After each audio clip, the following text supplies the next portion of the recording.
Okay, so welcome everyone to another session of the Leuven seminar in classical German philosophy. And today we have a special session of our seminar in which we will have two talks. So our two invited speakers are Rachel Zuckert and Nigel de Souza, and they will give talks on the relationship between Kant and Herder. And we are very much looking forward to the session and also to this format of bringing two scholars and making them interact. Rachel Zuckert, we will start with Nigel. So Nigel de Souza, our first speaker, is associate professor at the University of Ottawa, and he's a specialist in Herder and philosophical anthropology. He's the author of several publications in the field, and I will mention some that are perhaps particularly relevant for the discussion today.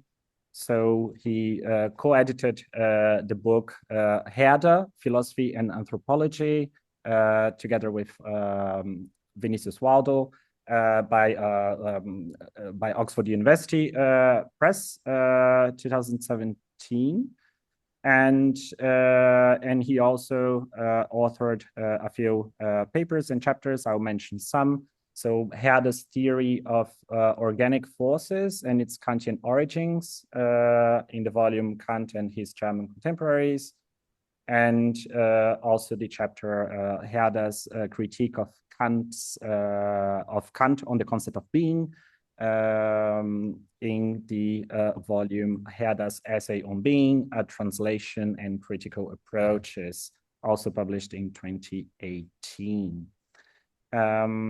Rachel Zuckert, our second speaker of the day, is a professor at Northwestern University. She's a specialist in Kant and his philosophical context. Her research is particularly concentrated on Kant's critique of the power of judgment. She's also author of several publications, among which I mention two monographs that are perhaps particularly relevant for the discussion. So Kant on Beauty and Biology, an interpretation of the critique of judgment, published by Cambridge University Press in 2007, and Herder's Naturalist Aesthetics, published also by Cambridge University Press in 2019. And so since we have this special session, the structure will be a little bit different. Nigel will give a talk of about 30 minutes, followed by Rachel's talk, also of about 30 minutes. Both talks are on the relationship between Kant and Herder. After both talks, we will have a brief interaction between an improvised dialogue between both speakers. And after the dialogue, we will have our general Q&A with the audience for about 30 to 40 minutes. After the session, we will leave the Zoom meeting open for informal conversation, so we are all warmly welcome to stay. And also, if at all possible, if you could switch on your cameras, as it gives us the nice impression that we are all sharing the same room, not only virtually, but also physically. But of course, only if possible. So thank you so much, Nigel. Thank you so much, Rachel, for accepting our invitation. And without further ado, I give the floor to Nigel. And yeah, Nigel, the floor is yours. Thank you so much. Great. Thank you so much, Luis, for this introduction, and thanks to the organizers and Karen for this really kind invitation. I'm really happy to do this, especially with Rachel, whom I've known for many years. We met at a Herder Society conference, I think in Rice University or Wisconsin, I'm not sure. So I'm really glad of the opportunity to speak today about this connection between Herder and Kant. This I'm presenting today is taking me in a new direction into work on Herder's Ideen, Ideas Towards the Philosophy of History of Humankind. I've just translated parts 1 and 2 for a 5-volume series that's coming out with Cambridge called Cambridge Herder Translations, which is really wonderful. There haven't been anything like this before. And I'm the lead editor of that. And so I'm working on my introduction to that volume. And so I'm presenting some of this research here. I had a whole section on the critique of judgment, but since it was expository, I've cut it for this purposes of this talk, assuming most people will be quite familiar with it.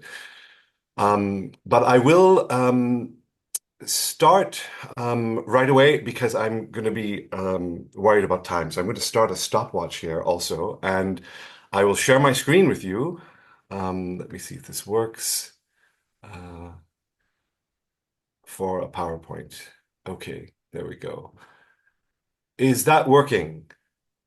Yes? Okay, super. Thanks, Rachel. Okay, so I'm going to dive straight in order to get the ball rolling, and already at quite a pace. Let me begin with a long but important passage from what I assume most people have read here, Kant's first review of part 1 of Herder's Ideas Towards the Philosophy of History of Humankind. So I have to move you guys out of the way somehow. Can I do this? My mouse. Sorry, I have to move this over and now go back to this.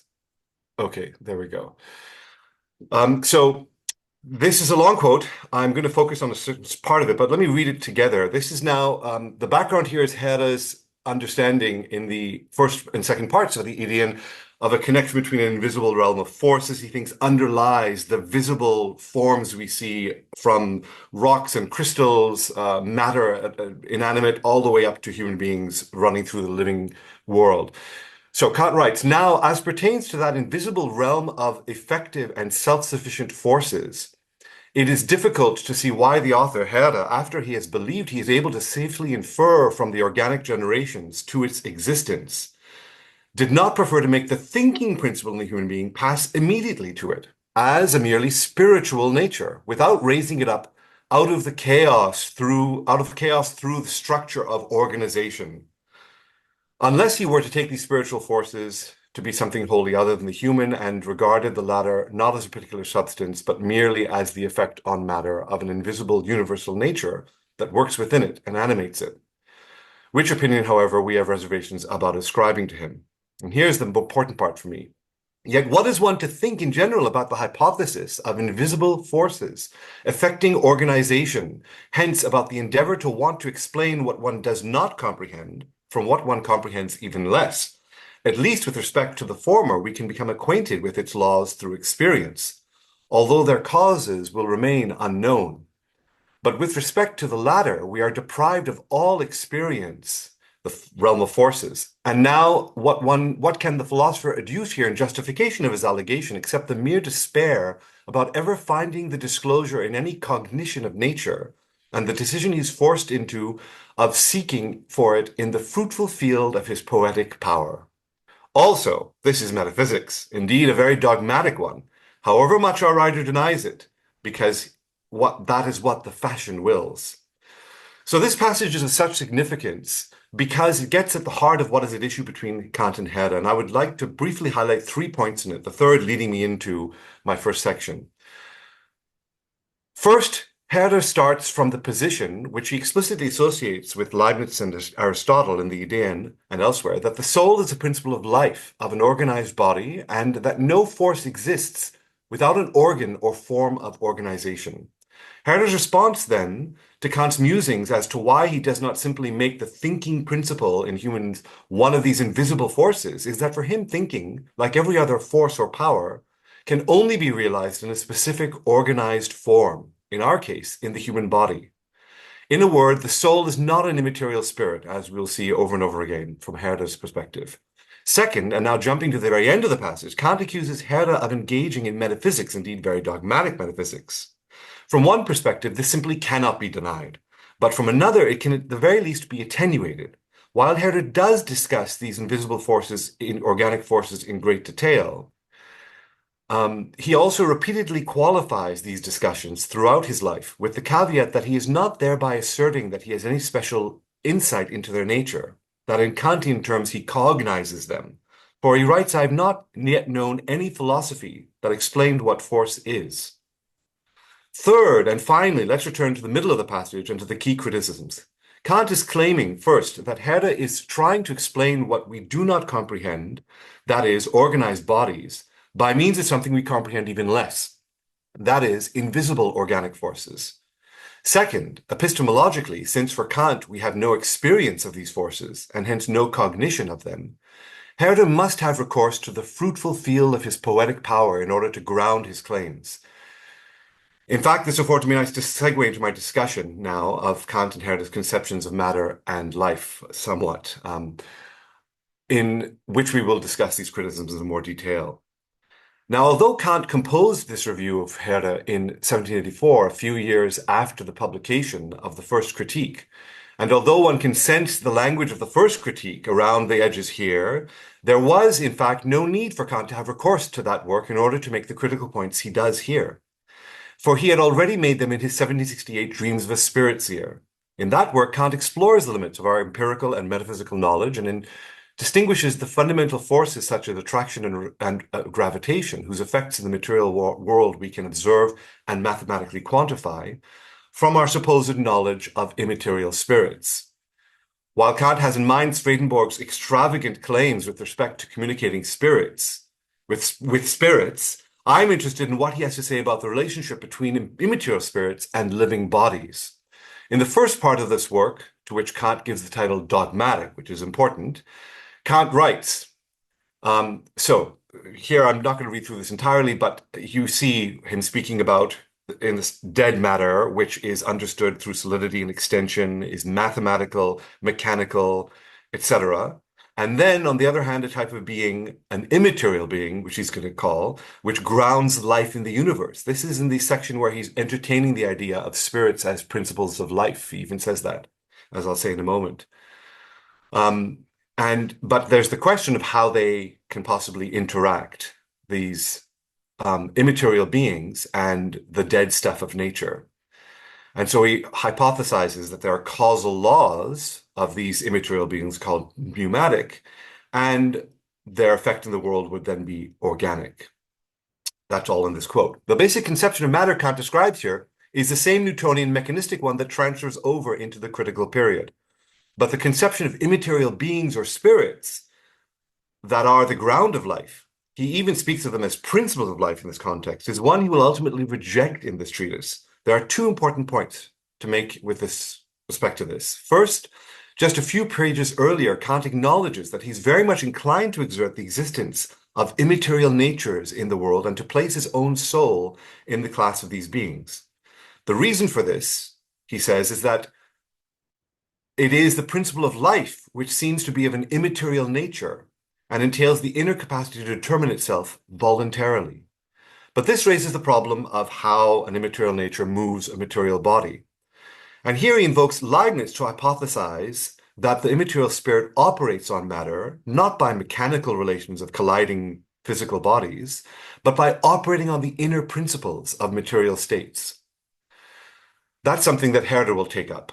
The second point I wish to make here is that Kant will ultimately, in those important last pages of dreams, reject this hypothesis of spirit-body interaction and the hypothesis of a spirit realm. For he writes, even if, quote, I know, of course, that thinking and willing move my body, I cannot understand it. I experience it. I'm acquainted with the alterations which takes place within me as within a living subject, with my thoughts, power of will, and so forth. And these determinations are of a different kind from that which constitutes my body. I thus naturally think of myself as an incorporeal being, although, end quote, although I cannot establish whether this incorporeal being could think independently of the body and be related to other beings that are immaterial by pneumatic laws. Since all judgments concerning the way in which my soul moves my body can never be anything more than fictions, he also writes, similarly, all judgments concerning the way in which my soul moves my body can never be anything more than fictions, end quote. While the forces we know through experience with respect to matter are capable of proof, in the case of fictions about spirit-body interaction, on the other hand, one actually assumes the existence of new fundamental relations of cause and effect, where it is impossible ever to have the least concept of their possibility, and where one is therefore inventing these relations in a creative or chimeric fashion, if you will. The fact that they render phenomena intelligible establishes nothing in favor of these ideas. End quote. Now, if you recall the passage from Kant's review of Herder with which it began, clearly Kant construed Herder's realm of invisible forces as just such a fiction, one invented in a creative and chimeric fashion, thanks to his fruitful poetic power. It is beyond the scope of my talk today to attempt a full defense of Herder's theory. The most I can do is outline some of its elements in a way that I hope will lead you not to dismiss it out of hand. I want to take these two critical points of Kant's, which are the ones I zeroed in on the passage from his review, in reverse order. First, with respect to Herder's fruitful poetic power. Herder begins from the standpoint of the finite human subject who can only begin from what is sensuously given to it, both with respect to its experience of itself and of the world. And the most basic way in which we come to know anything about the world is through analogical reasoning. There is much to explore here in order to properly understand what Herder means by this, and I'm more or less at the beginning of my work on this particular topic. But let us begin with the very opening lines of the treatise I'm going to focus on here, the 1778 treatise on the cognition and sensation of the human soul, to see just how far-reaching analogical reasoning scope is. And I'm only going to read the highlighted parts here. In everything that we call dead nature, think of Kant speaking about dead matter earlier, we know no inner condition. We daily express the words mass, impact, fall, motion, rest, force, even force of inertia, and who knows what they mean within the thing itself. But the more we thoughtfully observe the great drama of effective forces in nature, the less we can avoid everywhere feeling similarity with ourselves, enlivening everything with our sensation. We speak of efficacy and rest, of our own received, of remaining or communicating dead or living force, completely from the case of our souls. And then towards the end, he then gives some examples of this, and at the very end, the sensing human being feels his way into everything, feels everything from out of himself, and imprints it with his image, his impress.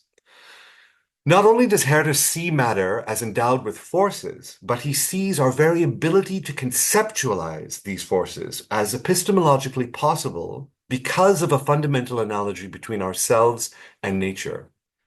Here, he formulates it as follows. We probably cannot accompany sensation in its origination. Oh no, sorry, that's wrong. That's not the one I wanted. Okay, so I've skipped a quote here. I'm so sorry. Let me read it to you. This is from the same text, a few pages down, a few lines down. Is there in this analogy to the human being also truth? Human truth, certainly. And as long as I am a human being, I have no information about any higher. What we know only through analogy, from the creation to us and from us to the Creator. The quiet similarity which I sense and intuit in the whole of my creation, my soul and my life. This is my seal of truth. Herder had important examples of this analogical reasoning in Leibniz and in Shaftesbury. In Leibniz, to the extent that he conceived of monads or atoms with substance or entelechies, on analogy with our own souls, or insofar as he conceived of an inner state and principle to all monads, again, on the analogy with our own soul monad to which we have privileged access. Herder takes this to a deeper level by arguing from his very first writings that we come to know the world around us as existing in relations of space, time, and force because we ourselves, as embodied souls, exist in these very same relations of space, time, and force. The analogical ability to feel similarity between the world, above all other living beings, as we'll see in a moment, and ourselves, to feel our way into everything, is both premised on this deep continuity and it reveals this continuity to us. Kind of a hermeneutic circle here. The deep point here is that we could not even conceptualize the forces in matter if we were not ourselves embodied beings. So much for analogy in Herder's fruitful poetic power. Second critical point I focused on in Kant's review had to do with the main one, Herder's positing of a realm of invisible forces underlying the realm of visible forces, forms, or organized bodies. I'll broach this criticism from the perspective of a key example of this, namely the soul-body relationship that we've already touched on in the pre-critical Kant. Herder's conception of the soul-body interaction is seemingly paradoxically resolutely anti-dualist, and in this he's echoing Aristotle, whom he refers to in this respect. At the beginning of Book 2 of the De Anima, Aristotle conceives the soul as the principle of life, specifically as the form or actuality of an organic natural body. But in speaking of the soul and the body, Aristotle famously resists seeing them as two separate entities. He's trying to steer a path between material reductivists on the one hand and Platonist dualists on the other. Neither of these views is satisfying, and both are simplistic. In the words of Christopher Shields, Aristotle is, quote, resisting the easy clarity purchased at the expense of some percentage of the phenomena. Rather, he's looking to capture the phenomena of living beings in all their varied complexity, end quote. Aristotle recognizes that most of the functions of living organisms involve matter, nutrition, growth, and sensation, locomotion. Only reason or thought is possible with the actuality of no body. These functions are not reducible to material processes, nor is the soul something distinct that comes to be joined to an organic body, precisely because the body as organ, as tool, only comes to be by being ensouled and thus organized matter. Aristotle and the whole tradition associated with them serves as an important model for Herder, whose most significant and immediate source for an Aristotelian conception of life, translated into modern terms, is Leibniz. In his writings from the 1760s, Herder repeatedly articulates his own view of soul-body interaction from different points of view, against the windowlessness and hence interactionlessness of Leibniz's monads, for example, and against the dualism he felt he saw in Kant's 1768 Dreams of the Spirit where Kant speaks of the soul as an immaterial spirit. A brief summary of Herder's early background views here will be of use. The key starting point for him is a move from a substance ontology to an ontology of forces, or Kräfte, inspired by the example of Newton and of the pre-critical Kant, especially in his 1755 Universal Natural History. Herder sees the soul as a thought force, Gedankenkraft, which, in order to realize itself, constructs a body for itself by harnessing the forces of attraction and repulsion that both characterize and constitute matter. So Kant's and others' concepts of the physical monad. This was the thesis we saw Kant defend in the dogmatic section of Dreams, you will recall, how the soul might interact with the body. The soul is then able, via the body's senses, to interact with the world and with the beings around it and realize itself in language and culture, and then ultimately, in this way, spiritualizing the world and returning it to God, as it were, leading in a way towards idealism and Hegel here. What I want to highlight here is the way in which Herder is trying to utilize the science of his day here in his adaptation of the concept of forces in his theory of the soul-body relationship, in order to undergird and to explain that theory. In this scientific aspect, if you will, I think there is an analogy here with Aristotle, who, far from treating the question entirely metaphysically, conceives of it within the framework of biology. In a treatise called On the Sense of Touch from 1769, Herder had postulated that not only was the sense of touch the most basic human sense, but he also took touch to be subjectively experienced evidence of soul-body interaction, where we experience through it a kind of bridge between soul and body. When we feel ourselves in our bodies, we are experiencing objectively ensouled matter, qua subjective sensation. Now, at some point in the 1770s, Herder discovered the work of the great physiologist Albrecht von Haller. Haller's discovery of the irritability of muscle and of sensibility of nerves. Muscle fibers are seen as possessing the property of irritability, nerves of sensation, were seized upon by Herder as key physiological evidence in support of soul-body interaction, something Haller did not want to defend. In the final 1778 version of On Cognition and Sensation of the Human Soul, Herder entitles the very first section of Irritation. And here is the quote.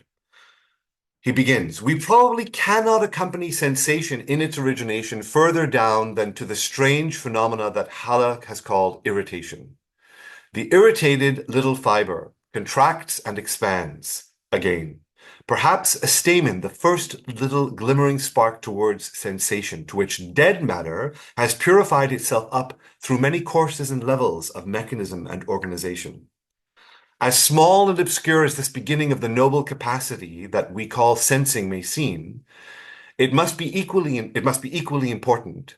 So much gets achieved through it. Without seeds, there's no harvest, no plant without delicate roots and filaments. And perhaps without this sowing of the obscure stirrings and irritations, our most divine forces would not exist." There's a lot going on here, but I want to focus attention on two key points. Herder is envisioning here an interconnected scale or sequence from matter to living fiber to sensitive fiber to sensation. Let me repeat that. From matter to living irritable fiber to sensitive fiber to sensation or sentience to thought. That is our most divine forces in the quote. The first point is that there is a gap or transition or jump from dead matter to living fiber. The second is that there is another such gap from objectively living fiber to subjective sensation or sentience. With respect to the first gap, the gap between dead matter and living fiber, in Herder's words, the irritated little fiber to which dead matter has purified itself up through many courses and levels of mechanism and organization, Herder may be seen as translating Leibniz's conclusion that, quote, all things are full of souls, end quote, into his ontology of forces. Except that for Herder, there's no such strict ontological divide as there is for Leibniz between metaphysical monads and purely phenomenal realm of matter. Rather, there's a continuity between physical forces of attraction and repulsion in so-called dead matter and the first sparks of life in living fiber, along which scale or spectrum we ourselves lie too. The forces inherent in animate matter, which underlie the courses and levels of organization, are conditions of possibility of organized animate matter. Second, turning to the second point, the gap between life and sensation or sentience, or more generally between a living body and a lived body, it is important to note that we are all much more familiar with another more contemporary formulation of this gap, the hard problem of consciousness, familiar from certain readings of Descartes, which we also saw reflected in Kant's dreams. In fact, Herder himself pins most of the blame on Descartes. In the 1775 version of the same treatise, he writes, quote, "Since Descartes made thinking into his entire doubting eye, what systems have arisen?" Now, I don't have this here, sorry. So, what systems have arisen, one more unnatural than the other? He hung up the soul in the pineal gland and made it think. How then move the body? It cannot. End quote. And so Herder continues, occasionalism came onto the scene, Spinoza's monism, Leibniz's pre-established harmony. Each of these systems is premised on fundamentally distinct substances or attributes and are, for Herder, all forms of a dualist framework inaugurated by Descartes. He finally exclaims, "What a dead wooden clock the soul and the science of the soul has now become." Continuing, "The soul with all its forces feels itself living in its diverse, thousandfold, organized body." Herder is issuing here a clarion call for a return to a more Aristotelian way of seeing things, according to which the soul informs, ensouls, and thereby organizes the matter that becomes its organic body, and through which, at a certain level of organization, the organism feels itself in its body. He is arguing first for a conception of the soul as the principle of life and not as an immaterial spirit or thinking substance. And second, he points to the evidence of physiology as proof of the validity of the former. The gap is not between mind or soul and body, therefore, but the much closer one between living body and lived body. And the first instance being that between an objectively living fiber and the subjective sensing of that same fiber. He writes, A force exists in nature so that two irritable fibers woven together in a certain way produce an irritation which is unable to arise from a single one of them and is of a new sort. This is true, Herder says, of every muscle, every sense.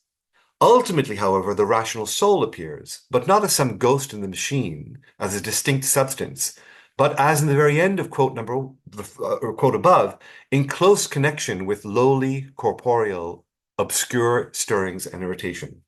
As he later sums up, our whole body, so manifestly ensouled in its diverse parts, seems to be only a single realm of invisible nature, of invisible, inner, but less bright and obscure forces, which is in the strictest bond with the lady monarch who thinks and rules within us, so that everything is at her command, and in this inwardly linked realm space and time disappear. What could be more natural than that she rule over those with which she could not be what she is? For only through this realm and this connection did she become and is she a human soul, this lady monarch thinking. Her thought only arises from the sensation. Now, of course, there's more to be said here about this the relationship, but I don't have space to cover everything and besides I have enough elements for my purposes in this talk. Just to recap the points, Herder conceives of the soul as a principle of life responsible for the generation of the body and its functions and intimately bound up with it in a form of anti-dualist interactionism. Herder conceives of matter as endowed with forces that account for its mechanistic and even self-organizing behavior. And Herder's conception of sentience is not purely mental, not a property of an immaterial spirit or thinking substance, but is rather primordially a subjectively felt physiological event or process. So this is where I return to Kant on the critique of, from the critique of teleological judgment to the critique of judgment. I'm going to skip that and just jump to my last section. Actually, I'm not doing too badly for time here. I'm at 26 minutes, it says. So in that section on Kant, I turn to the question of how Kant conceptualizes natural ends, how we cannot understand natural ends in purely mechanistic manner. We inescapably look at these organisms as natural ends, as teleological, but we conclude to the teleology of them from our own experience, from our own ability to be the creators of artifacts, Kunstwerk, and from a concept. So that teleological judgment is at most heuristic and not naturalized. And there's lots of literature I'm looking at today that's very interesting on whether we can move in that direction and somehow naturalize Kant's conception. Of course, that means abandoning the first critique and the strictures there laid out. But here's a way in which someone is trying to do that also in my last section in the theory of enactivism, which I'm really briefly talking about. So in the very brief time I still have left, I can only gesture at how Kant and Herder might relate to a contemporary account of biological life in philosophy. This is the theory of autopoiesis, first laid out by Humberto Maturana and Francisco Varela, and taken up by Evan Thompson in his 2007 book, Mind in Life, Biology, Phenomenology, and the Sciences of Mind, within the context of his articulation of the cognitive scientific theory of enactivism. Very simply put, the idea that the brain is not a computer. To understand cognition and human behavior, one has to see the brain embodied in a human being who is engaging, or an animal engaging with an environment that enacts its environment, its world, rather. In chapter 6, I'm going to be more focused here with respect to my talk in what I take from this book. In chapter 6, entitled Life and Mind, the Philosophy of the Organism, Thompson explicitly engages with the second part of Kant's critique of judgment.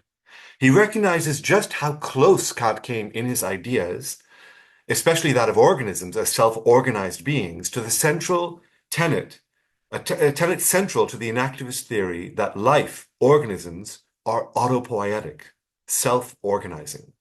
But for Kant, this important principle, of course, remains only regulative, a reflective judgment. It's only a heuristic principle, he says, for guiding scientific research, at most.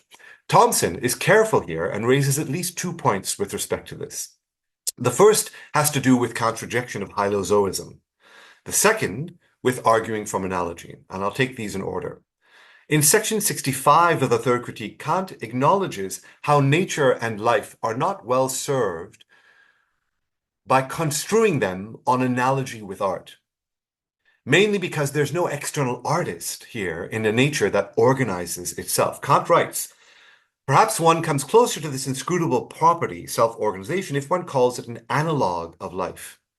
But then one must either endow matter as mere matter with a property, hylozoism, that contradicts its essence, or else associate it with an alien principle, standing in communion with it, a soul, in which case, however, if such a product is to be a product of nature, organized matter as an instrument of that soul is already presupposed, and thus makes that product not the least more comprehensible.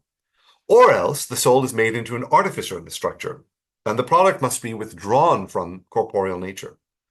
Strictly speaking, the organization of nature is therefore not analogous with any causality that we know. With respect to the possibilities for invoking the soul to explain life, the second two possibilities in the quote above, Kant conceives of it here in two ways. First, by alien principle, I take Kant to be, again, thinking of the soul as an immaterial substance or spirit that somehow must be brought into communion with a body entirely different from it, which is somehow already organized and laying there in wait. This hypothesis, he acknowledges, could explain nothing for our purposes. Second, Kant entertains the possibility of the soul as the artificer, in fact, constructing the body. But on his premises, I read his conclusion that in this case, the product, the body, would have to be withdrawn from corporeal nature. And that entails that the body would in turn have to be spiritual, like the soul. Perhaps something like the Leibnizian theory that the body would ultimately be ideal, an aggregate of immaterial monads. But Kant also considers the possibility at the very beginning of hylozoism, that is, of endowing matter with life. But given his Newtonian mechanistic conception of matter, Kant must clearly reject this.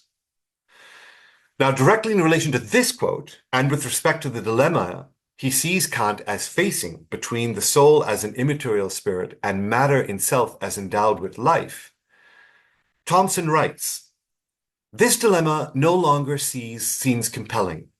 Our conception of matter as essentially equivalent to energy and as having the potential for self-organization at numerous spatio-temporal scales is far from the classical Newtonian worldview. In particular, the physics of thermodynamically open systems, combined with the chemistry and biology of self-organizing systems, provides another option that is not available to Kant. Life is an emergent order of nature that results from certain morphodynamical principles, specifically those of autopoiesis. According to this view, an autopoietic system is no mere analog of life, but the minimal instance of life and the basis of every living form we know. Now, this claim is made in the context of a long monograph that spends many pages alone in the beginning examining what makes the most minimal instance of life different from, say, some recursive chemical processes. The connection to Kant and Herder, however, is, I think, clear, or I hope. Herder's conception of matter, inspired by Leibniz and the pre-critical Kant, as consisting of, as constituted by forces, specifically forces of attraction and repulsion, and of matter as possessing the capacity for self-organization, bears some analogy to what Thomson is arguing here against Kant's conception of matter. As for Herder, for Thomson too, there's nonetheless does remain a gap between inanimate matter and living organism. Neither is claiming that matter spontaneously springs to life. Thomson does not have some metaphysical principle or entity that is responsible for the life of an organism. He does not name one. But his objective is rather to point to the deep inadequacy of a dualist account that sees the mind and the body as two distinct entities and points instead to the phenomenology of subjective sentience, our feeling ourselves in our body, true also of non-human animals, to point to a more accurate formulation of this gap. We replace the mind-body gap with the gap between living body and lived body, which is where I took that earlier. I took it from Thomson in relation to Herder. Herder, of course, like Aristotle, does give a name to this metaphysical principle. He calls it the soul. But one might argue that, like Thomson, both Aristotle and Herder are also trying to do justice to the phenomena, for they too were rejecting what they saw as the easy dualist frameworks in search of a model that was more satisfying, using the philosophical and scientific concepts available to them at the time. For Kant, however, understanding self-organizing beings, given the limits he was working within, was an insurmountable challenge. Speaking to this again directly, Thomson writes, Kant believed that human reason is unable to understand the causality of self-organization, but the scientific situation has changed dramatically since his day. We have now the beginnings of a science of complex self-organizing systems. The theory of autopoiesis is especially relevant to the Kantian account, for this theory gives a detailed scientific characterization of precisely that feature Kant made central to his conception of the organism, namely a self-producing organization. Here, two kinds of scientific advances have been decisive. The first advance is the detailed mapping of molecular systems of self-production within living cells. We are now able to comprehend many of the ways in which genetic and enzymatic systems within a cell reciprocally produce one another. The second advance is the invention of mathematical concepts and techniques for analyzing self-organization in nonlinear dynamic systems. Thomson, like others, thus sees Kant as hampered by the limits of his day. He did not have available to him concepts of circular causation or nonlinear emergence. The theory of autopoiesis on which enactivism is built does not see organisms as self-organizing and immanently purposive merely because we are imposing, according to Kant, in accordance with the remote analogy to our own causality according to ends, a therefore subjectively generated principle upon them. Rather, it sees them as actually being, on Kant's empirical level if you wish, self-organizing and immanently purposive. Now, my last paragraph. It brings me to the final point here, second point with respect to Thomson, with which I'll conclude. You've seen along the way in my brief discussion of enactivism how Herder's ideas can be seen to anticipate or lie within a tradition of thought one might see as extending, to name only the fewest, from Aristotle through him to Merleau-Ponty up to Thomson. There's one more way I see this connection, and this is in the concept of analogy or analogical reasoning. For Kant, our construing organisms as acting according to final causality is by mere analogy to the causality according to ends we see in ourselves, but it remains ultimately inexplicable. For Herder, if you recall from earlier in this talk, this analogy to the human being is in fact precisely how we disclose the truth of the world around us to ourselves. Thomson, in fact, seems to side with Herder here. Here is Thomson on this drawing on Jonas, and my last quote. This is Hans Jonas in The Phenomenon of Life, but Thomson's writing. Let us suppose, following Jonas, that we were looking at an organism from the perspective of a disembodied and purely analytical mathematical intellect. Would we be able to recognize the organism's inwardness and purposiveness? From the disembodied analytical standpoint, the organism would be resolved into a collection of fleeting, objective physico-chemical events, and all features of a self-autonomous unity would, in the end, appear as purely fictitious. Yet we are bodily beings ourselves, and we experience inwardness and purposiveness in our dealings with the world. Thus, we are able to say what no disembodied onlooker would have cause for saying, that the mathematical God, in his homogeneous analytical view, misses the decisive point of life itself, its being self-centered individuality, being for itself, and in contraposition to all the rest of the world, with an essential boundary dividing inside and outside. End quote. If we did not reason by analogy here, we could never know life. To make the link from matter to life and mind, from physics to biology and psychology, we need concepts such as organism and autopoiesis. But these concepts are available only to a bodily subject with first-hand experience of its own bodily life, Thomson writes. In a word, life can only be known by life. Thank you. Thank you so much, Nigel, for this very stimulating talk. So sorry for being over time. No, it's perfectly fine. It was very, very insightful and stimulating. And now we move on to our second talk of the session by Rachel Zuckert. Rachel, thank you so much for accepting our invitation, and the floor is yours. Thank you. I also am going to show PowerPoint if I can get this. There we go. Okay, so like Nigel, I want to thank Karin and the organizers. It's a pleasure to be here, and it's very nice to work together with Nigel on this. So it was just a nice idea. My main aim in my talk here is to do really what Nigel also is doing, namely to try to articulate some substantive philosophical issues that divide Kant and Herder, since the way they carry out their debate is by like sarcastic quotation of each other and then these sort of insulting things that they say. So that's not a helpful way to understand where they actually differ. And so I'm trying to make some progress just in getting a sense of what the actual issues are. I'm not going to be covering all the issues. Nigel covers other ones, for example. And, you know, Herder, especially in the meta-critique, he objects to every single possible thing that Kant says. So I am not covering all of that, but rather what Herder says about the introduction to the transcendental dialectic. And so I'm also assuming that everybody knows that as students of Karin.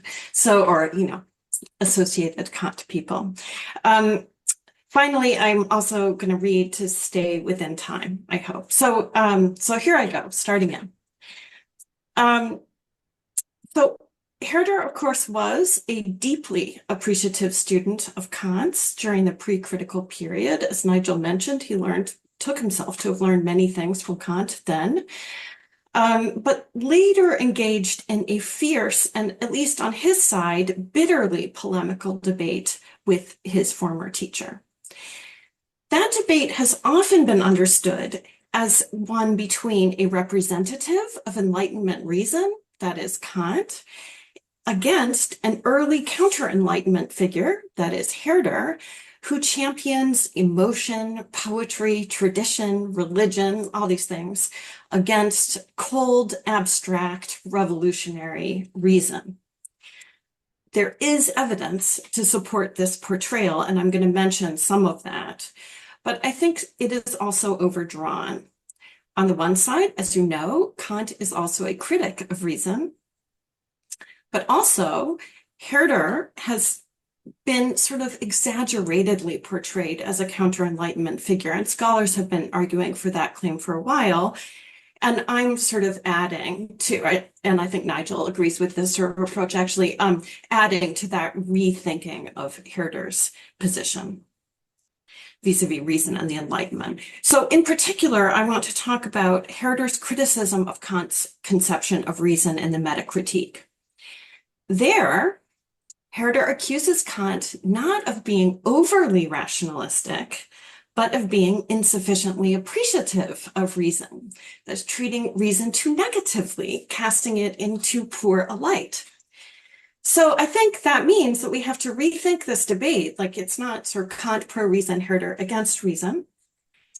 And again, there are a lot of things that one could say here. I just mentioned Nigel's done work along with Marianne Heinz about Herder's connection to German rationalism, and that's the thing that one could pursue in this context. Also, more relevantly to what I will talk about, I think Herder is an empiricist of his own kind of weird kind, maybe. And so these empiricist lines in Herder's thought also are relevant. But my main point is something else. Namely, I'm going to suggest that a crucial element in their disagreement is naturalism and anti-naturalism concerning purposes, and specifically purposes for reason. So for Kant, reason autonomously generates ends, of course, whereas for Herder, the end of reason is naturally assigned to reason, set by nature within and outside the human being. And I'm not going to decide this debate. I just want to set it up. So that's what I'm going to do now. And I start with this sort of like beginning point, which is, oh, right, that, yeah. Okay, I didn't really want that format, but whatever. Okay, the beginning point, which is this initial setup of like, it looks like Kant for reason, Herder against reason. So I do think, Herder has this reputation of being against reason, and one ground of that reputation is Kant's very mean review of Herder's first volume of the Ideas, which Nigel also quoted from. I'm just quoting here from both the opening and the closing of this review, where, and I'm picking up on the italicized portions of these passages. In the opening, Kant says Herder promulgates imaginative analogies, as we just heard, instead of deploying, quote, a logical precision in the determination of concepts or a careful distinction and proof of principles. So that's the opening. And then in the closing, in a much longer and very patronizing passage, Kant says, Herder writes moved by, quote, a force of imagination given wings by metaphysics or feelings, unquote, instead of being guided by cautious reason. Okay, so, Kant is right. Herder does have an imaginative, emotionally eloquent, and poetic use of language. That is true about Herder. Tons of exclamation marks, more than you will see in my presentation, but trust me. That's his style. It's also his temperament. And it is also, at least partially, his own philosophical position. Particularly, as I mentioned, his attempt to vindicate feeling, tradition, these kinds of things against what he took to be the falsity and arrogance of Enlightenment claims for reason as the sole source of value in human life. And so here he, I quote from an early work of Herder's, where he says he is a critic of, quote, the excessive homage paid to human reason by his contemporaries. I want to note quickly 3 ways in which Herder is criticizing this excessive homage, because I think they're relevant to kind of what he's doing in the meta-critique. So first, very many places in Herder, metaphysically, reason is not as autonomous or sovereign as the enlighteners, he thinks, assume, but is rather dependent on language. Herder famously argues on education by others, on the accumulation of knowledge and practices encapsulated in historical traditions. Second, epistemically, over-reliance on reason is misleading. And here he's describing, again, he's very sarcastic about his contemporaries. By contrast to those in less enlightened times, he writes in this work, quote, we speak about 100, and this is on the slide, we speak about 100 estates, classes, times, and human types at once, only to say nothing about any one of them. Our wisdom is so refined and incorporeal, so abstract in spirit, that it dissipates without any use, unquote. So I take it that this is a sort of empiricist statement on Herder's part, to the effect that universal claims made by reason are too abstract to say much of substantial or useful content about particular objects or situations and so forth. Finally, and probably most importantly for Herder, reason is practically problematic. And here we can hear echoes of Nietzsche's later expostulations against the Enlightenment and so forth. So, quote, reason, again on the slide, reasoning that is spread too carelessly, too uselessly, might it not weaken the inclinations, drives, and activity of life? And has it not, in fact, weakened them? Do people perhaps need rather more, that is more than reason, heart, warmth, blood, being human, life? It's the exclamation point. So I take it the main point here is that insofar as reason opposes or controls or distracts from feelings, passions, and so forth, it enervates human beings and brings about, as he's talking about in the context of this passage that I quote, mechanical, as he puts it, instead of living and passionate social relations. Okay, so all of this is to say that we might think of the Herder-Kant debate as one that is, as I said, against reason or for reason. Kant obviously does claim to support the Enlightenment and holds that reason is the source of human dignity. And he definitely situates himself in the Herder reviews as the philosopher, the proponent of rational discourse. Correlatively, as I've just suggested very quickly, Herder could be seen, and you see, I give you the cover of this book, this editor decided, this is how we describe Herder's position when she made this anthology of his writings. He's against reason. Okay, so that you could see things like that. I want to say first, and this is relevant for thinking about the metacritique position, none of these criticisms that Herder makes are actually criticisms of reason. They're just criticisms of excessive reliance on reason, which suggests that his position could be, and I think in fact is, that reason is very good in its place. More strongly, though, I'm sorry, this is a giant passage, but it's the only one. This is basically the only one I'm going to talk about. More strongly, though, as I said, if we look at Herder's explicit engagement with Kant's views about reason in the late Metacritique, which is a polemic against the critique of pure reason, we see that this description of the Herder-Kant debate is inaccurate, at least for Herder's own self-understanding, since he is here claiming to defend reason against Kant. So here I'm just going to point to these passages that I've highlighted on this slide. I'm going to talk about the rest of the passage in a minute.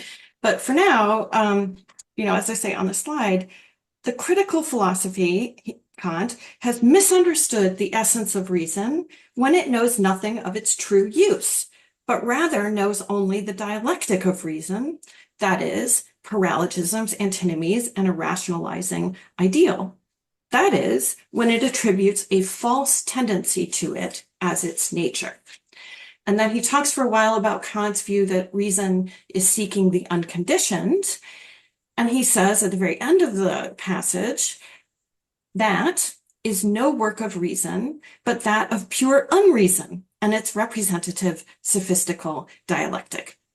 And then I give you actually a very short sort of summarizing passage of his position from the introduction to Metacritique, namely, Kant transubstantiates our actual noble power of reason into a, quote, deceiver without canon, end, or purpose. Okay, so you could read this as Herder saying against Kant, you said to me that I don't support reason. Well, no, you don't, right? So this could look like, again, a kind of exchange of insults, and also, again, kind of unhelpful as a debate. But I think we can read what Herder is doing here as actually pointing us a way to recast the Kant-Herder debate in a more substantive and detailed way about the nature of reason. And as I said, picking up on Herder's language of purpose, I think one key disagreement here, probably there are tons of them, but one key disagreement is about whether reason does or does not have a natural purpose.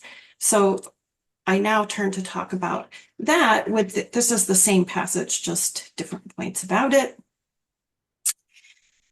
So I note first that this passage actually indicates an agreement between Herder and Kant, though it's not totally obvious. That is, both take it that the fundamental activity of reason is syllogistic reasoning, from major universal premise through minor premise to determine the conclusion. And throughout this passage, Herder's referring to Kant's description of that reasoning, syllogistic reasoning, in terms of deriving conditioned items, that is conclusions, particular judgments, etc., from their conditions, that is premises. So Herder's just taking on board that way of talking about reasoning.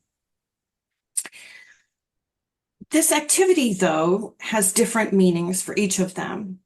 For Kant, the important achievement of syllogistic reasoning is that reason thereby determines the particular, the conclusion, concluding judgment, as necessary by deriving it from premises. As a result, Kant claims, reason pursues higher and higher or more and more premises so as to secure that necessity completely. That is, you don't just, it's not just conditional on this premise, but just we've got all the premises and now the conclusion is fully necessary. As a result, Kant claims famously that reason, or famously to us anyway, reason seeks the unconditioned, that is, the complete set of universal premises. And again, Herder uses that, is acknowledging that here he's been talking about that for a while in the book. For Herder, by contrast, the epistemic achievement of reason is not rendering necessary, but rendering determinate. And I've highlighted the parts of this passage that I'm going to draw on here. So he takes it that the conclusion is determined, judged, affirmed to fall under a certain law in the course of syllogistic reasoning. However, so he takes that, but he also thinks that the universal premise is determined by being applied to the particular conclusion. And here he writes, it is, quote, bound to a conclusion that is fixed and given meaning by applying it to an actual instance. And again, we hear the Herder's empiricistic tendencies. So generally, on both sides, that is universal premise and particular conclusion, reasoning is for Herder a way to get away from to deal with the overwhelmingness and confusion of the universe as it is given to us, this vast indeterminate whole, by making a world for ourselves, as he puts it here. That is, by making sense of and making connections among parts of it. So, Herder therefore takes Kant's identification of the purpose of reason to be false, as he says, in the sense that he disagrees about what the aim of reason's characteristic activity might be. Reason does not seek the unconditioned, which again for Herder means this indeterminate totality of everything, but rather seeks to determine, that is, to render things, claims, concepts, etc., conditioned. Herder, however, more vehemently objects that Kant identifies a false tendency, and here in this passage, and here I think actually it is better to say, though Herder doesn't, a tendency to falsity as the essence of reason. Because what Herder is worried about is that on Kant's portrayal, of course, in seeking the unconditioned, reason naturally produces illusions. Kant does think that. That is, it produces ideas of unknowable objects that it nonetheless necessarily aspires to know, driven by its own unavoidable tendency, lured by illusions it produces for itself. Herder thus objects not just that Kant is wrong about what the purpose of reason's activity is, that's the point A, but also that Kant identifies reason as essentially faulty, that is, as having falsity as its essential purpose. Okay, so I think Kant could respond to this worry of Herder's by saying that while reason does produce illusion, he does think that, and produces the errors of metaphysics naturally and unavoidably, and he also does think that, this is not its purpose, but instead is a mere tendency of reason. And Kant himself uses this language of natural propensity to do this. We all know that the ultimate purpose of reason for Kant is instead morality, but I'm going to leave that aside. We can even say, though, about theoretical reason that the true purpose of theoretical reason for Kant is to achieve systematic science, or at least try to. And then its essential activities are to do the cognitive activities that promote that end, which includes formulating the ideas which serve as regulative for that project. And I give you, I think, is this the only passage I quote of Kant? So I give you a passage in which Kant himself describes that move, that is from the errors of metaphysics to the regulative use of ideas in terms of purposes. So here it is. Everything grounded in the nature of our powers must be purposive and consistent with their correct use, if only we can guard against a certain misunderstanding and find out their proper direction. And of course, on Kant's view, reason does do that. That is, it diagnoses its own errors and it says, let's now use the ideas in a regulative way. Okay, I think Herder has two responses to this thought. On the one side, or I guess I've now listed as three. I have a hard time numbering these. As I say, Herder says many, many things in Metacritique. Hard to stay on top of all of them. Okay, so first, he raises questions about whether, for Kant, one really would be right to rely on reason to engage in critique, that is, this self-criticism, self-reorientation, in order to identify better purposes for itself. And this is a representative passage about the paralogisms, or in the context of talking about the paralogisms on the slide. If reason can, indeed must, according to its nature, unavoidably draw false inferences, how can the dialectical critic prevent himself from likewise paralogismizing? That's, Herder has a neologism, so I'm reflecting that in mind. If the rule of reason is in itself full of crinkles and wrinkles, how is it possible to draw a straight line with it? Herder says. To be clear, Herder does not deny that humans can err in reasoning, nor that we can, through reasoning, recognize and diagnose those errors. He thinks both those things are true. Rather, his concern is that if we think that the dominant, natural, and unavoidable tendency of reason is to formulate illusions, then it is not to be relied upon. And conversely, if reason can diagnose error and correct itself, it must be, on the whole, aimed in the right direction and reliable. And so we should have a theory of reason that reflects that ability.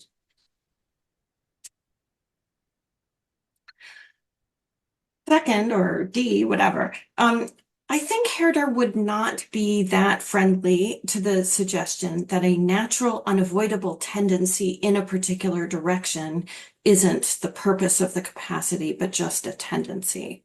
So I think that probably is just what it is to have a natural purpose for Herder. Nigel may disagree on that one. But even if let's say there can be such a tendency, that would mean that this noble capacity of ours is inherently conflictual. That is, it is furnished with a strong tendency that goes against its actual true purpose, and that means that it is ill-formed by nature.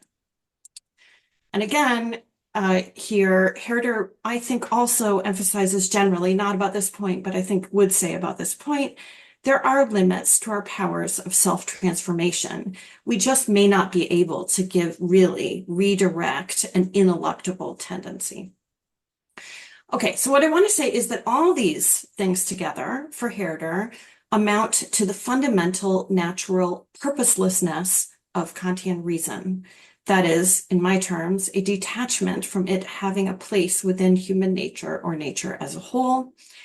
And I think this actually can take various forms, that is, or be described different ways. Maybe arbitrariness in having ineluctable tendencies that have no purpose. Maybe badness, that is, being directed to a bad purpose.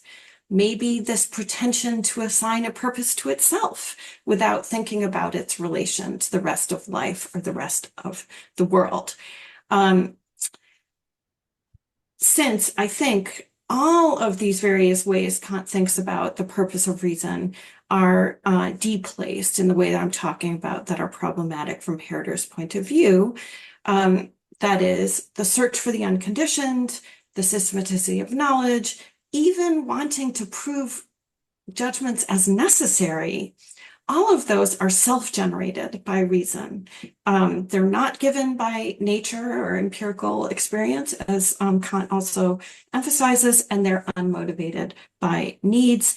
And so these are all visions of a demand that are a theoretical demand that's just outside of our sphere of life in Herder's kinds of terms.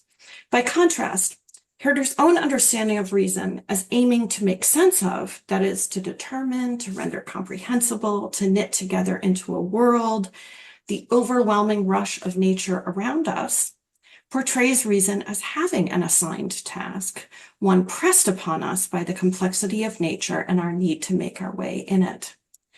The characteristic activities of reason, that is, determining that a particular conclusion really does hold and articulating the aspects of that decision in steps, plausibly do help us to accomplish that task. So reason has a natural place, or in Herder's terms, reason is understood as useful for warmth, humanity, and life. This is a natural purpose for reason. Okay, my last section. Herder's outrage reminds us, I think, of how ambitious the Kantian project of critique is. Reason's self-criticism, in which a central and defining trait of reason is identified as a source of error. That is a radical project.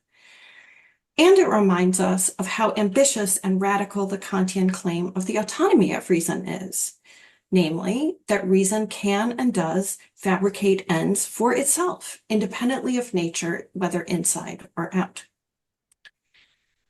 For Kant, of course, these spontaneously self-given and formulated aims are not purposeless, but rather the highest or ultimate purposes, though conceived as decidedly not natural. So I give you, this is my other quotation from Kant.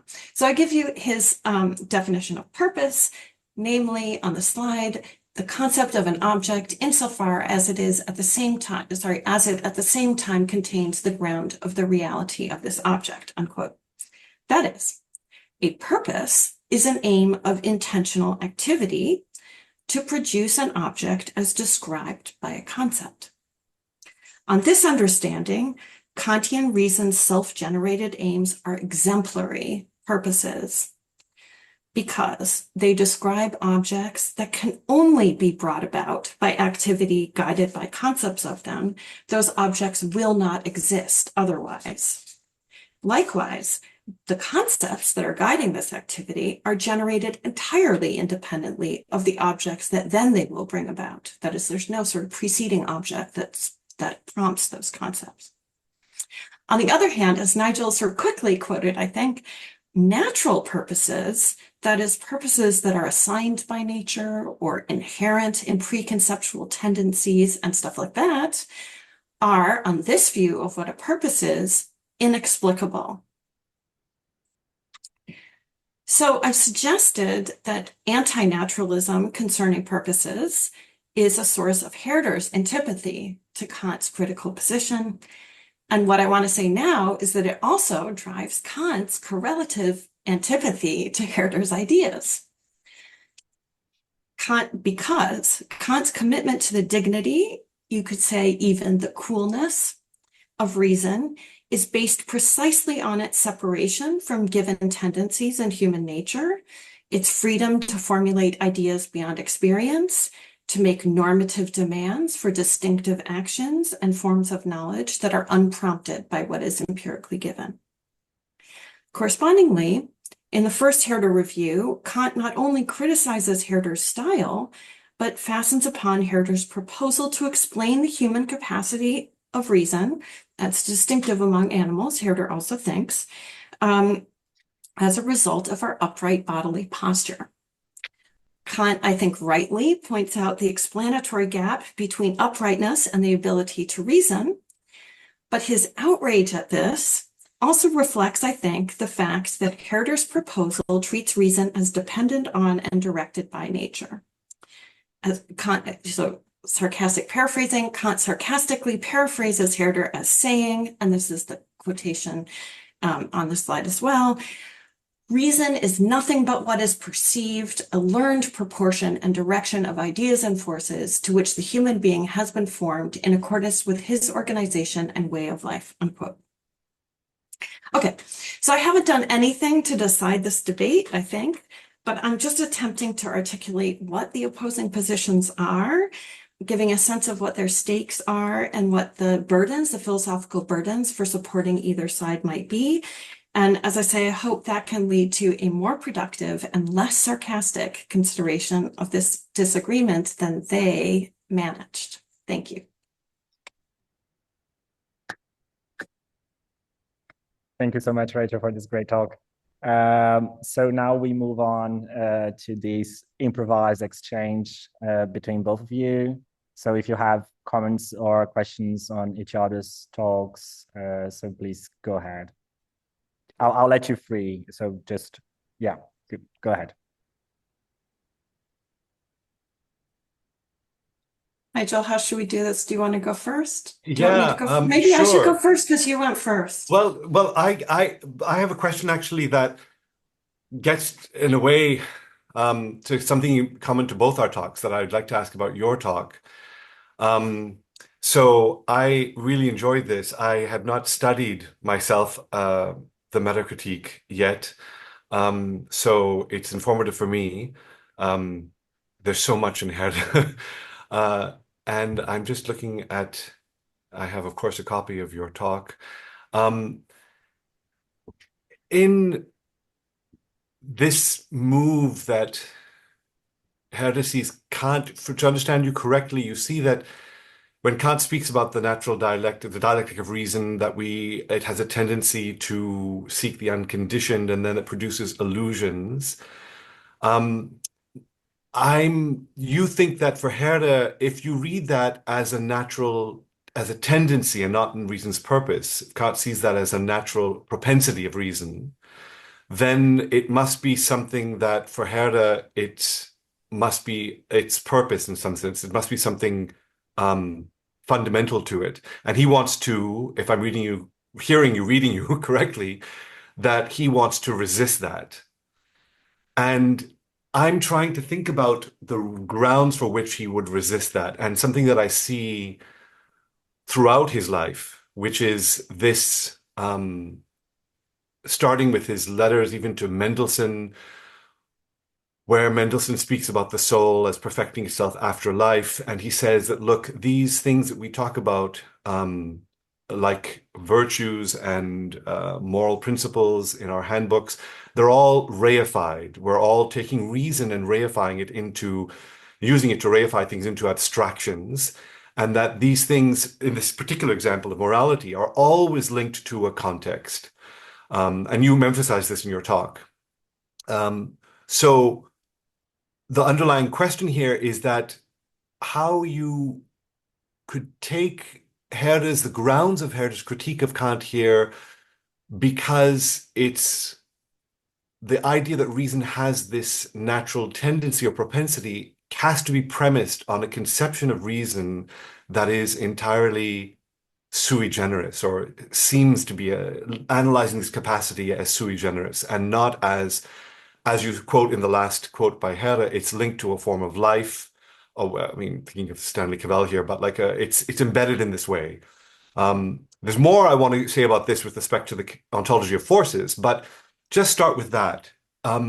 Where do you think, how does that matter to you? How do you read this? That for Herder, reason is inescapably something embodied, linked to a context. And in that sense, when it is embodied, linked to a context, and we can go further, moral context, cultural context, etc., and is used in those contexts, it can't lead to these sorts of illusions. So that it's not a natural tendency of reason in its natural form in cultured, embodied human beings, but is when we take it to be acting by itself or in this reified form, if that makes some sense. Yeah, that makes a lot of sense, although there's a lot also there. So I'm not sure I'm going to be able to sort of address all of it. Maybe we can, others will pick up on it, some of the points there. Let me just preface, for those who are not really familiar with the whole Herder world, I just also want to say hi to Stephanie, who is lovely that you're joining us.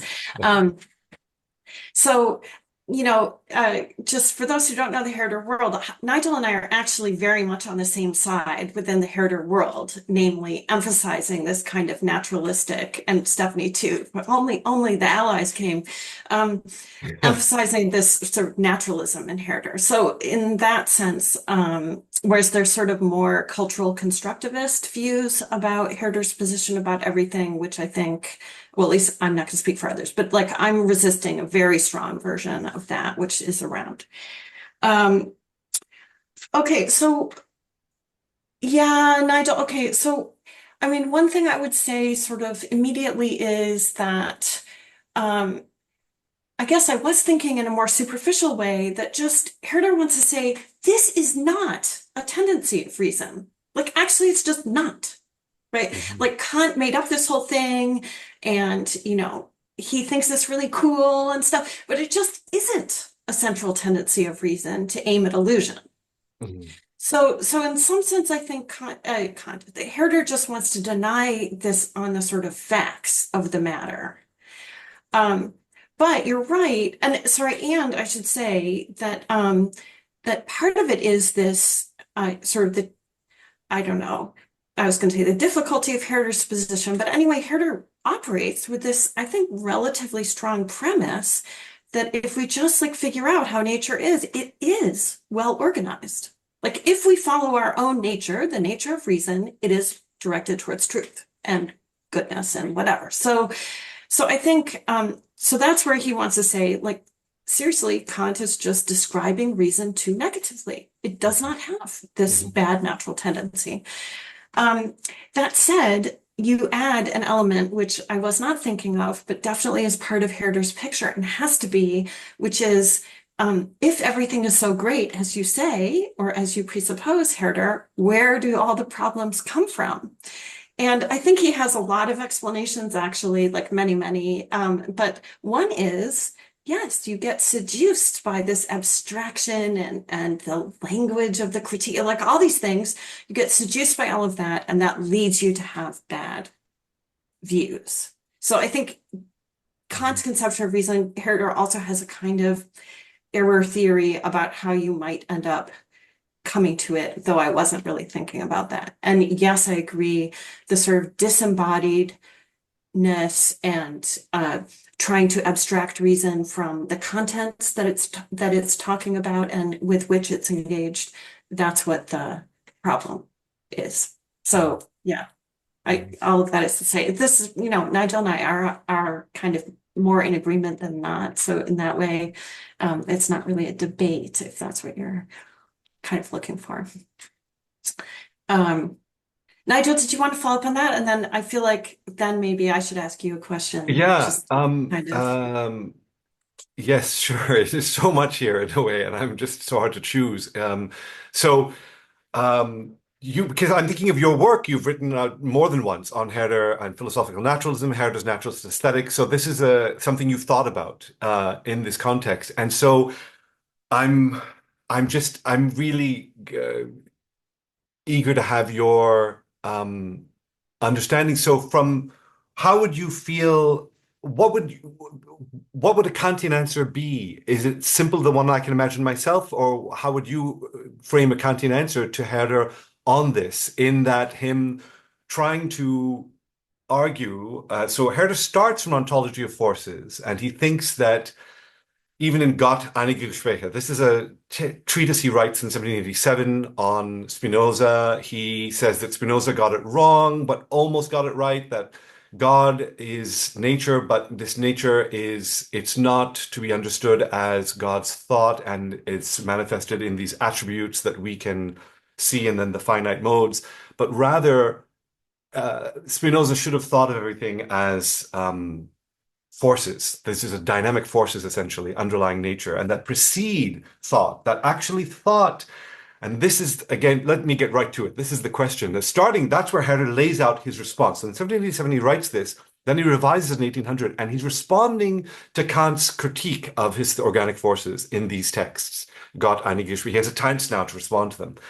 And he claims that the way in which he sees thinking as reified in Kant is because Kant starts from that and doesn't see it as emerging from something prior to that. In his metaphysical view, das Sein, is a complex of forces, and thought emerges out of this. God creates the world unfolds in these relations of space and time, and then we have organisms that are on Earth, human beings with a soul that can only arrive at the capacity for reason when they are embodied. It's just not possible. This is getting back to some of the things I was talking about in my paper.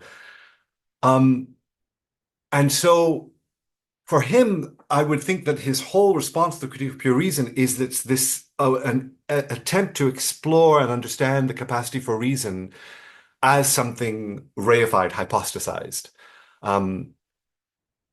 How do you think Kant can respond to what Herder is saying about these. You can't neglect the conditions of possibility of our capacity for reason. They have to play a role in our understanding of reason. And of course, Kant says, well, I mean, I'm guessing that one of his answers is in the critique when he says, well, Locke, what he's doing is just a mere physiology of the understanding. It's not looking at reason itself or capacity for understanding itself.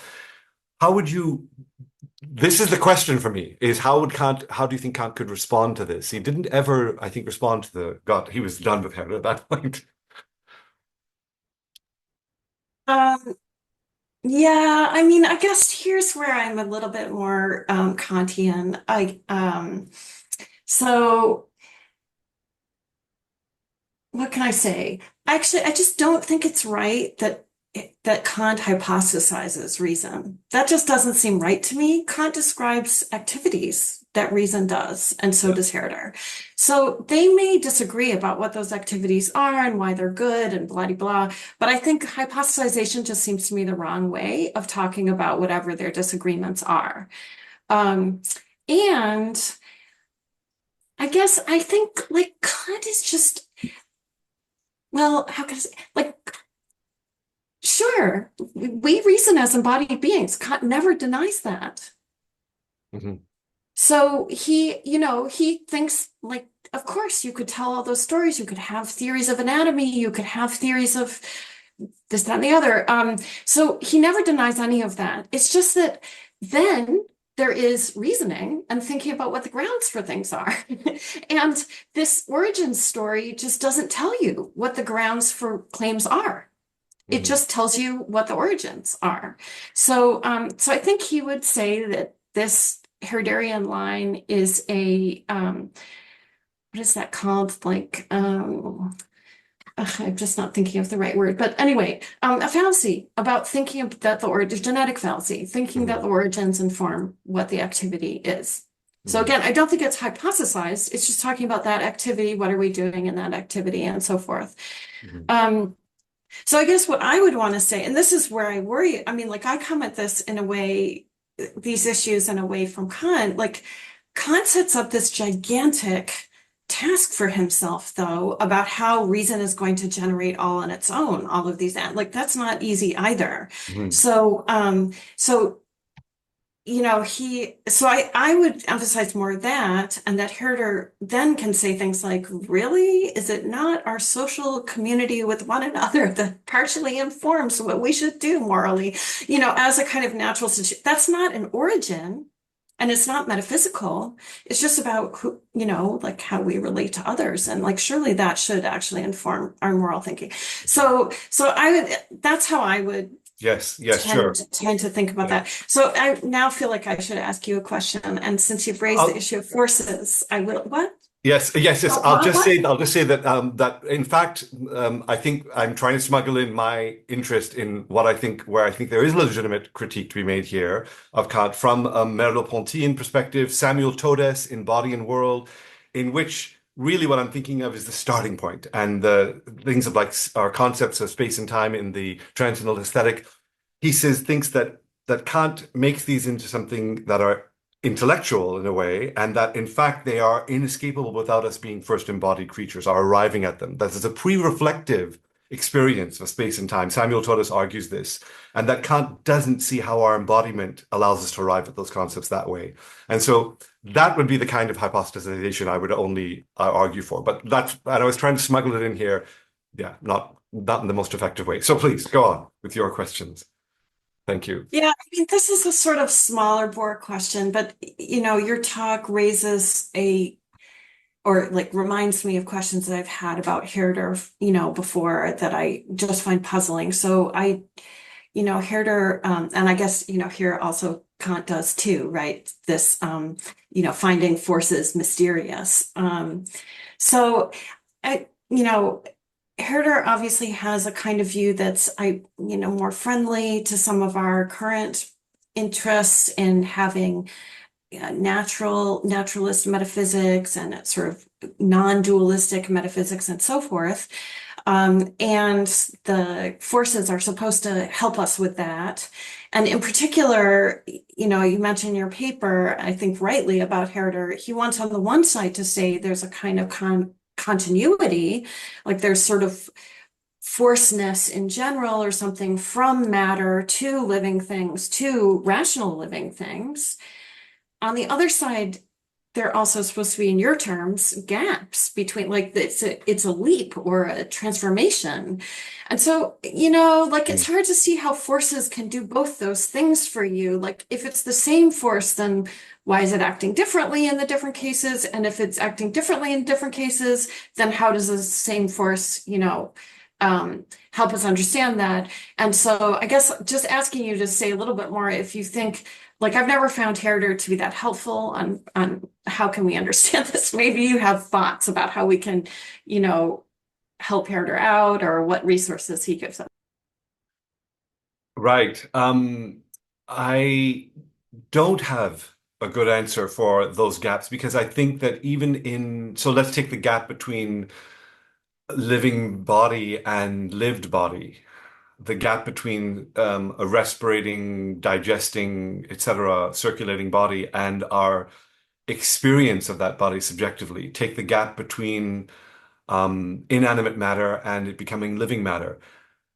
I think that there's two things Herder is doing here. On the one hand, he wants to see these things as on a continuous spectrum because he sees the same kinds of structures. He talks about, for example, the embryo and the embryo being formed in the womb and the force of crystallization in crystals and the structure of how it develops. He sees an analogy here, of course, between them, but that is his cue to say that there's something here underlying all of these forms that we see and how they structure and develop. So forces of attraction and repulsion, expansion and in matter, expansion and contraction in fibers, sentience in sensuous fibers, love and hate in human beings, all the way through.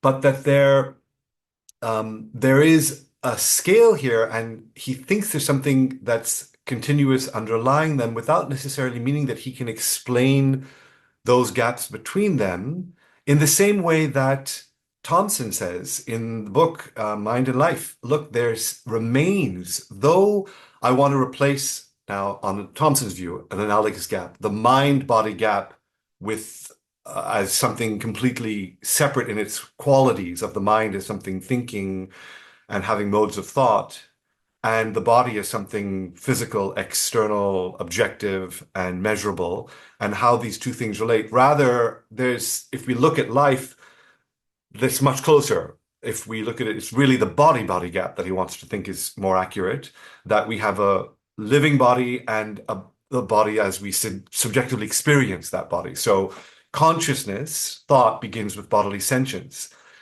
So it's closer now, but he says very clearly there's still a gap. He goes through pages of the first chapters of the book, explaining, as I said in the talk, how we go from recursive chemical systems that are molecular soups, in a sense, that are recursively producing patterns and products.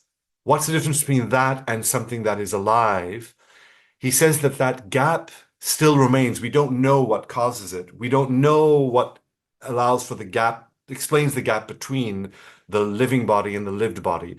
I don't think Herder provides an answer for it either. It remains still. But what we can do is we can, through this kind of language, reduce it rather than see these things as ontologically so separate.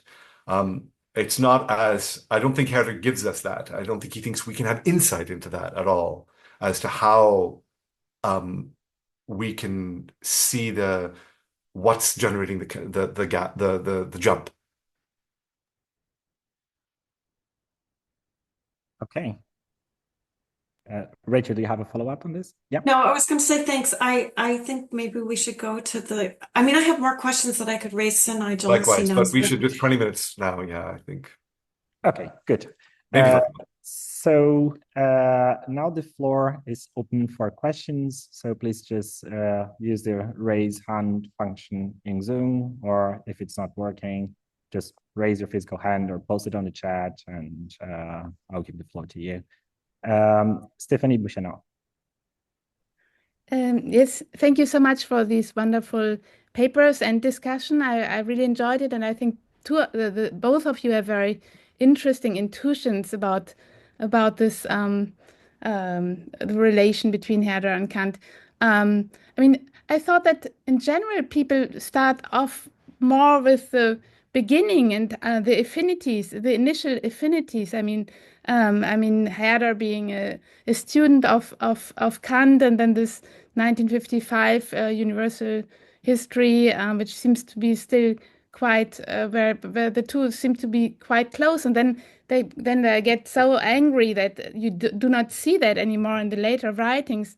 But I just thought that, like Samito, I mean, they all start off with this affinity, and I was just wondering if this was not also a good place to start from. And then two questions to the two of you.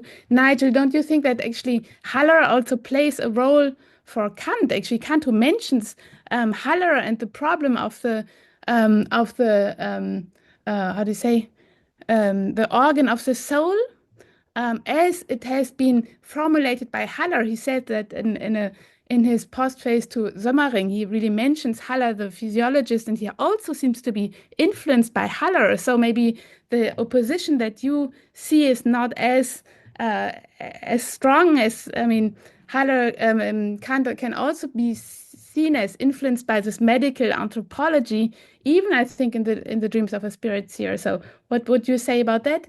And Rachel, I was just wondering, I mean, coming then from this earlier text on the universal history, there's already some kind of teleology in Kant, which is not the same as in the third critique. And I was just wondering if this question about purpose, I mean, I think your intuition is very interesting about reason, but if you could maybe be more precise on how this purposes in Kant, how they develop. And then there's also this whole big debate on the destination of man, which also seems to be linked to the questions of purpose and vocation, destination. So Thank you so much, Stephanie. So good to see you. On your first point about the similarities, it's really extraordinary. I mean, this is something that's going to be crucial for exploring in a lot more detail the connection between Herder and Kant throughout, right, their lives. The connections in the beginning are, I mean, we know Kant felt Herder was his favorite. He was his favorite student. He said to him, of course, you would be better to become a philosophical poet than continue in what you are doing, in his letter to him. There's only one and only letter to Herder in 1768. And I think that the affinity between them early on, we have, right, Rudolf Heim, the main biography of Herder, says that Herder remained a Kantianer des Jahres 1765, right? I mean, he remains this throughout his life. And I don't think that's exactly true. I think that Herder was already inclined in these directions I'm intimating here, already in the 1760s. And you see it in the essay on being, in which he tries to defend a view that our access to being, the concept of being, is only through feeling. You don't see that said in the same way by Kant, of course, early on. So, but with respect to Halle, I'm interested in what you're saying. Where did you say you're drawing on the idea? You're saying that he speaks of the organ of the soul. Why am I not yes, bringing he says in the postface to Sommering, I mean, quite late in his life, he speaks okay. about the question about the organ of the soul, this problem as it has been formulated by Haller, and which seems to be really then something important for Kant, that he has been reflecting on this question of the organ and the place of the soul, as if he had really thought about that already for some time. I mean, But Haller being also his favorite philosophical poet, by the way. yes, exactly. But Halle, the move that Herder makes towards seeing Halle's conception of theorization of the irritability of muscle and the sensitivity of soul, is the move to seeing that as evidence of soul-body interaction, is something Halle really clearly resists. So I'm interested to know what you think Kant means by talking about the organ of the soul. For Halle, he remains a dualist. I mean, this is something separate, right? I Don't mean, you think? I mean, who remains a dualist? Halle. Haller? He doesn't think we can know about the soul as something that actually is informing the body as a principle of life. He doesn't speak of it like that, does he? I mean, Haller does not present much of a philosophical model, but he seems to be very influential. I mean, his physiology seems to be so influential for both of them, and I think neither. I mean, they are all anthropologists. They are not dualists. They are all. I mean, Kant and Herder. They're both participating in this huge debate on anthropology and then this anthropological turn, I think, which is really a new way of a new naturalism, as you yourself also. Right. But I remember reading Halle resisting this kind of use of his work as evidence of this, as possible evidence of physical influx or kind of interaction between the soul and the body. Whereas Herder is very keen to take it in that direction. So I'm wondering how when this cameras have changed, when Kant, where are you? There you are. When Kant speaks of Halle as, I mean, in these Dreams of Spirits here, he speaks about Maupertuis, Boerhaave, and he speaks with tremendous sensitivity in the dogmatic section on how the soul might be understood as a principle of life, how it can interact with the body in very interesting ways. But what I find really interesting there is that it still remains a kind of dualist framework. If you understand what I mean by dualism here, that this soul is some kind of immaterial spirit that somehow has to collide with the body, that isn't an organizing principle in the way that you see with Aristotle and with Leibniz. Even with Leibniz, the soul as the dominant monad is the principle of life of the body. The principles of nature and grace, take, for example, is the thing that organizes, is responsible for the organization of these monads. Even if there's no interaction between them, the monads are windowless. They can't actually be interacting. It's well-grounded phenomena on the late Leibniz's view. There's still this deep connection between the soul monad and then Aristotle too. I don't see the same thing even in dreams, in those first dogmatic sections, that Kant speaks in that kind of way of the soul, or as he calls it, spirit-body interaction. He speaks of it in terms of the soul as something that is thinking and immaterial, and the body as something physical and mechanical. You read it differently? I don't want to be too long, but I just think that in the Dreams of the Spirit Sayer, I mean, what I remember is that Kant says it's a false problem to think that there's a problem here in this interaction. I mean, we experience this soul-body connection, something that we experience immediately. So I think this is already a very big step towards the anthropological turn. Very briefly. Rachel, do you have do you want to react to Stephanie's question? Yeah, I mean, I guess about the affinities between Herder and Kant, I mean, most relevantly for the kinds of things I was interested in, I think Herder's all the way through operating with something like Kant's view that cognition involves both sensibility and understanding, and that they perform different roles. And he more or less agrees with Kant about what those roles are. That is, I take the famous Origin of Language to be, like, broadly speaking, a Kantian view that we need concepts in order to pick out aspects of things to make sense of them, because otherwise it's just this overwhelming mush of sensibly given data. So I think Herder does get that from Kant. He continues to have it, and part of his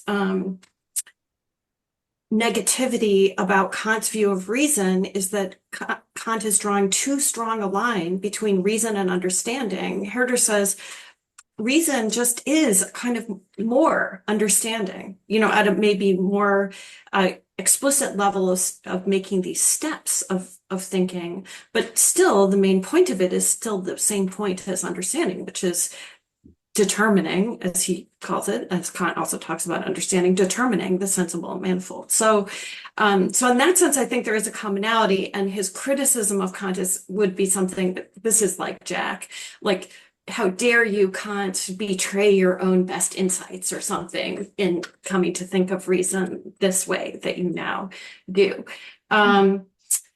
About teleology, in history, I have, a lot to say about that one. I will just say, I think this is sort of controversial about Kant, maybe, but I just don't think Kant actually thinks that history has a natural teleology. I think that's a metaphor for Kant, and that the real teleology of history is reason's ends that are accomplished in history. If they are, that would be a real purpose for history. And again, that's something that we bring to nature from reason and is not a natural purpose. Mhm. So that's my sort of brief line on that. I think, that is controversial because Kant says these things about natural purposes, but I just don't think he really means it. So that's why, it's just reflective. That's what I would say for him. Whereas for Herder, it really is real in history. Thanks so much. Okay, great. Shahab. Thank you very much, Nigel and Rachel, for this talk. It was very inspiring. I would like to ask this question from Rachel with regard to Kant and Herder's understanding of the genesis of reason. As you mentioned, when the question of hypostatization was discussed, I would like to know what Kant says clearly about the genesis of reason and its relation with nature. I wonder if Kant believes that reason is developed by nature, or it's a completely separate essence. I mean, they have completely separate essences. That's why they have completely different teleologies, and reason is autonomous for that reason.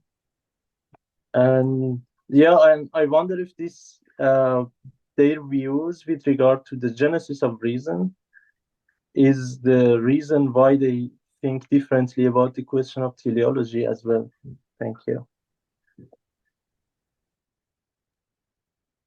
Yeah, thanks. Let's see. So this goes actually to the question of the issues of the philosophy of history in Kant, because I think I don't know, there are many other people here who may have other views, so I, invite everyone to weigh in on what you think. But I would say, perhaps the closest that Kant comes to giving an account of the genesis of reason in the kind of way that Nigel was discussing is the discussion, the critique of judgment about sort of social organizations that become more complex over time, and then reason, comes to be developed and clarified and blah blah blah. You could say, he doesn't say that, as societies develop and culture, culture in the broad Kantian sense, Bildung, develops. So that suggests some kind of, as Stephanie is saying, some kind of broadly speaking anthropological account of how reason comes to be in human life. I think the difference between Herder, between Herder and Kant is at another level, though, which is, I'm not sure I said this really in response to Nigel, that is, and I hope Karen won't be upset with this, I think for Kant, epistemology comes first. So it's really, the question is are these claims of reason justified or not, blah, blah. You do that first, and then you start making some anthropological proposals that, of course, should be good, cognitively good, in accord with the standards that you've set up already. So you can make those theories, that's fine, there's nothing wrong with it, but nothing about them is going to be determinative of what you say about what counts as a good reason for something or not. And Nigel, I think, is right. Here, I completely agree with Nigel's approach. I think for Herder, it's the opposite. That is, you start with what we are. You start with what metaphysics says, metaphysics in a broad sense, informed by empirical science, etc. And only then do you decide what reason is, or how it comes to be, or what its role in human life is, and all that kind of thing. So I think their differences are at that kind of methodological level. And I do think that informs, to some degree anyway, their differences about natural purposes. And here, I'm not sure what to say about Herder, because I think you could be a naturalist of some kind in the way that Herder is, but decide not to have natural purposes. So, maybe all of our, like cog sci colleagues are that. But so you could be a naturalist, but not endorse natural purposes. But I think Kant thinks that we cannot coherently make sense of natural purposes from the point of view of epistemology. And so therefore, we're not going to have them in our metaphysics. So I do think on his side, there is this, the connections between those, that sort of methodological commitment and the position that I'm talking about. I see how that kind of plays out. As I say, I'm not sure, like Herder, I was going to say this in response to Nigel. I mean, he has a theistic point of view of what the metaphysics is, and that's why he can think that everything in nature is good. But not all of us think that, so anyway, so that's all a package with, like, that's all consistent. It's all a package in Herder. Because of the, that are sort of packaged into his different starting points. So that's what I would say. I don't know if that fully answers what your question. Yeah, thank you for this comprehensive answer. Thank you. Okay. Further questions? Yeah, Luigi. Can you hear me? Yes. Yeah, thanks both. I have a question, I think, for both of you. So roughly put, the question is, what do you think about the fact that Kant in a way seems to deny to nature what he attributes to reason, namely organic life? So all the things Nigel was mentioning, like drawing on Thompson's criticism of Kant, I mean, on the one hand, they're true. On the other hand, one would say, yeah, look, epigenesis of pure reason, the fact that reason develops in the architectonic, though it is named architectonic, that section is filled with organicism metaphors. And so the epigenesis is the fact that reason develops out of a seed, and Kant is clear, it writes self-realization. So all those things are there, but they cannot be nature. And Kant's answer would be, yeah, I cannot put them on nature because that would be a dogmatic claim, but my alternative for that is teleology. And but still, so that would be Kant's answer, but Herder would still be dissatisfied with that and say, look, even teleology, even purposiveness, even the purposive organization of nature is not really objective, because that's a subjective principle. And again, this makes a case for the coolness Rachel was mentioning. By the way, I think Nietzsche, when making jokes about Kant, says Kant falls a victim of Königsbergian coldness, to mean that his reason is like completely abstract and detached from the world. So yeah, so my question is basically, how do you see, if you like have a view on that? Because at some point, Herder's concerns seems to become, in a way, Hegelian. Life is not something only belonging to nature for Hegel. It belongs to reason. It belongs to concepts. So yeah, that's my question.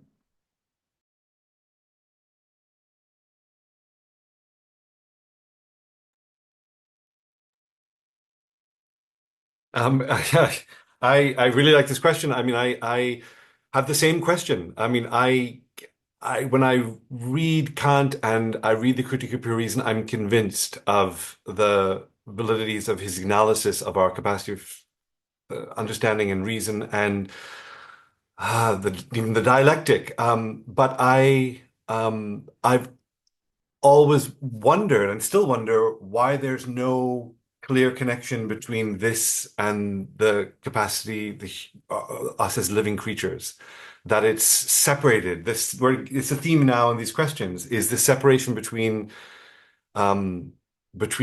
nature and living things on the one hand, and the capacity for reason, it seems, on the other. Even if there's, as Stephanie was saying, they're interested in anthropology, they're not separating these things, many of these thinkers at this time, but it's not as tightly connected as it is for Herder. And I'm thinking of something, just another example here, let me give, of the realm of morality. For Kant, I was going to ask Rachel this question of the vocation of reason. And when Kant speaks, I actually really want to know what you think of whether, when in this section on the groundwork, he speaks about the true vocation of reason as being something that is surely not to help us be happy. Aristotle's idea here. It's clearly instinct would do a far better job. It must be there to make us, secure us a goodwill, right? And it seems so extraordinarily underintuitive and counterintuitive because, again, it's detaching morality from sentiment, from feeling, which is, of course, absolutely crucial for Kant. This is to be acting heteronomously. The very idea of acting according to a universal law captures something we all recognize. I think I try to get students to see that. You're doing it because it's the right thing to do and not for any consequences or for a feeling. But for Herder, the connection here, reason is essential for morality. Reason is essential for us to work out mores and norms that must guide us. But those norms and mores and principles lose all their force if they're not in some way connected to what he calls, what I've called in him, quasi-physiological moral feelings. Our sense of normativity derives from that. It has to derive from something that we sense first, but that must be refined upwards into reason, through reason, into something that can be action guiding and normative.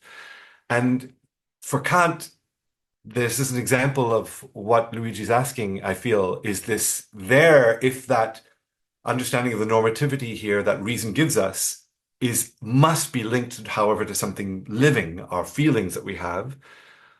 We can't possibly have the sense of a moral ought without that. So there's another example of where I find the disconnection from life to be problematic. Rachel, what do you think? Yeah, I mean, so to Luigi's question, I do think that the sort of structure of the Kantian system is weird. So the structure of it is, we talk about all the stuff, knowledge, morality, etc. And then at the very end, towards the end, we talk about organisms as if they are this weird, anomalous, incomprehensible thing. Like, oh, and by the way, footnote, philosophy of biology, what are we doing in it? And there's something very strange about that, given that we are organisms, right? So as if, like, the question, it's as if, well, my mother once said to me something like, who cares about philosophy of art? That's just like this really marginal topic. I was like, thank you very much. This is, a great motherly moment. But it's as if, it's like that. It's like as if this is just a small little topic, side topic. And I think the sort of Herder line, as Nigel was mentioning earlier, is to say, and this, again, going back also to Stephanie's remark that Herder and Kant are the same, it's like, let's start with us. In philosophy, we should start with us. And what does it mean to start with us? For Herder, it means to start with us as organisms. And that's a very reasonable starting point. And the Kantian starting point is, in that sense, weird to treat it as this marginal thing, especially as, and this is a place where you might think, our nature as organisms is actually implicitly informing our understanding of reason, as Kant himself shows in using these metaphors. And so it is not a marginal thing, but rather sort of necessary for our own self-understanding.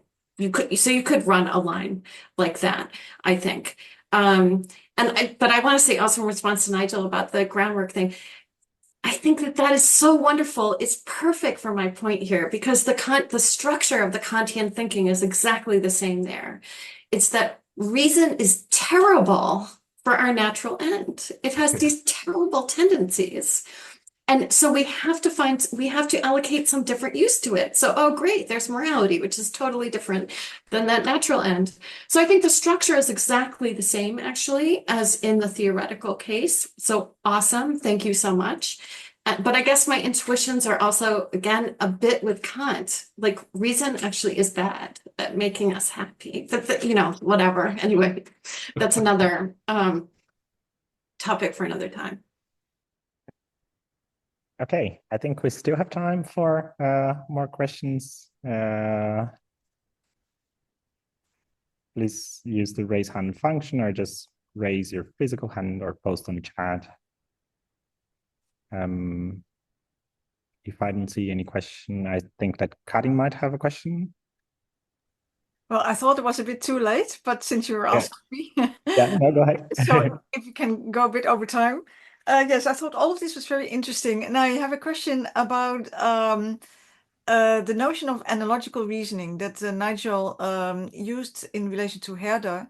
And I was asking myself, what type of reasoning is involved in analogical reasoning?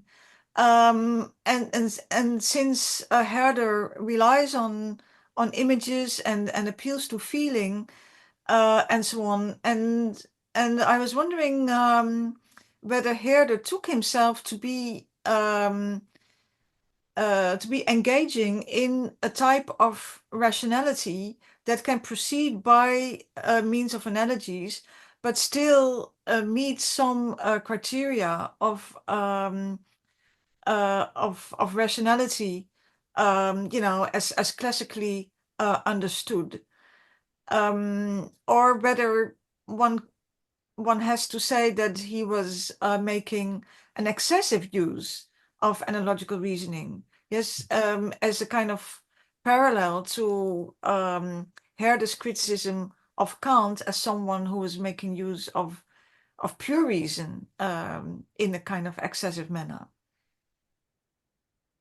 So since Nigel, since you brought it up, maybe you want to respond to this, but I think we don't have a lot of time left. So yeah, I would just say that I don't think it's exhaustive for Herder. I think it's a starting point, but it also discloses. I don't think more than Hans-Dietrich Ilmsche says that he thinks that reason is only something that can open up areas. I think it's more. I think that for Herder, it doesn't just open up areas of inquiry or for further research that would be done scientifically. What Ilmsche defends in an article on the function and observation of the function of the role of analogy in Herder, I think that it's disclosive in that it actually, without it, and this is the thing that I really want to try and get a grip on, is that even when it comes to inanimate matter and forces in matter, Herder thinks that we couldn't arrive. It seems more obvious in the case of living things, right? I would think. But even in here, he's arguing that we wouldn't have be able to conceptualize forces that we see and perceive in matter and speak about them if we weren't ourselves embodied. And this gives back to the question of the connection between reason and life, our nature in Kant, in some way, that these things are not possible for us as in terms of our pure capacity for reason. We couldn't arrive at our knowledge of the physical world and the concepts we have without experiencing those ourselves. So for Herder, we ourselves are beings in space and time through, he thinks of the senses, space of sight and the sense of time as hearing. He links the forms of art to those, of painting and music with respect to time. And he thinks of the relations of force are in our capacity for touch and the artwork there being sculpture. There's a deep continuity between ourselves and the physical world. And that's the starting point of our even being able to acquire concepts or develop concepts rather of the world around us can't come unless we are ourselves, because we are ourselves enabled by those very concepts. I mean, of space, time, and force, for example, just to take those few, right? That our embodiment is crucial. And without that, ourselves as embodied, we could not even arrive at these concepts. Because it's a necessary move to go from our own experience here that's more than purely heuristic to the world outside us. I don't know if that helps in some way here. Karen? Okay, and Rachel, if you want to say something about Karin's question. No. Yeah. That's a challenge. You're going to leave me out on the cliff here. Sorry. Well, that's perfectly fine. And I'll just, so thank you so much for this wonderful session. I think it was very stimulating for all of us. So thank you. Please join me in thanking our both speakers. And I would like to draw your attention to the next session of the Leuven seminar, which will be the last one of the fall. And it will also, so it's on a related topic. We will be discussing a pre-circulated paper on the third critique on Kant's concept of purposiveness in relation to the German scholastic tradition. And it will be a paper by Nabil Hamid, and the session will be next week. So next Thursday from 5 to 7 as usual. And you're all warmly invited to join. And we will now move on to the informal part of our session. And please remain connected for more informal conversations and further questions you might have. So thank you so much.